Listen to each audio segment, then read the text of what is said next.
ஆட்களுக்கு மேல உங்க மண்ணுக்காக போராடிட்டு இருக்கீங்க.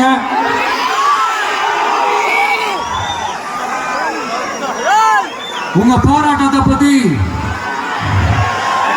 ராகுல் ஒரு பையன், சின்ன பையன் பேசுறது நான் கேட்டேன்.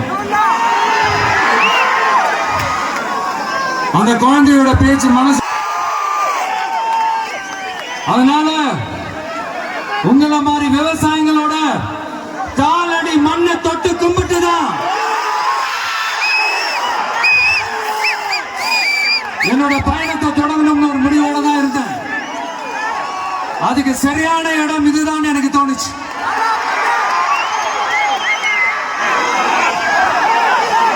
என்ன உங்க வீட்டில் இருக்கிற ஒரு மகனா என்னோட கள அரசியல் பயணம் உங்களோட ஆசீர்வாதத்தோட இங்கிருந்து நான் தொடங்குது.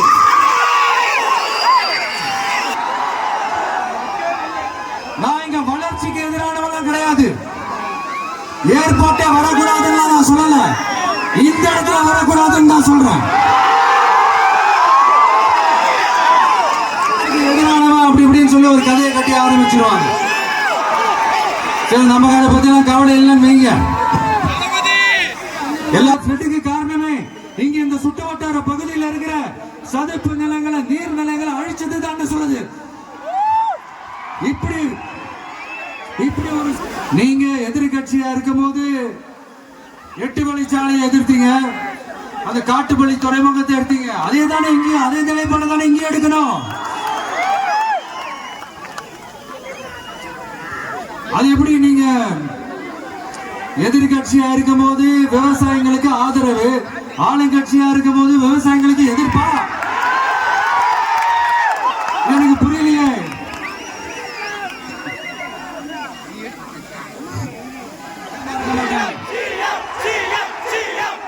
நீங்க உங்களோட வசதிக்காக அவங்களோட நிக்கிறதும் அவங்களோட நிக்காம இருக்கிறதும், நாடகம் ஆடுறதும் நாடகம் ஆடாம இருக்கிறதும், அது சரி.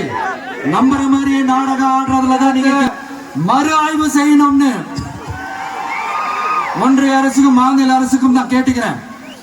விவசாய நிலங்கள் இல்லாத இந்த பாதிப்புகள் குறைவா இருக்கிற இடங்களா பார்த்து உங்களுடைய விமான நிலையத்தை கொண்டு வாங்க. வளர்ச்சி தான் மக்களின் முன்னேற்றம். ஆனா அந்த வளர்ச்சின்ற பேர்ல நடக்கிற அழிவுகளும்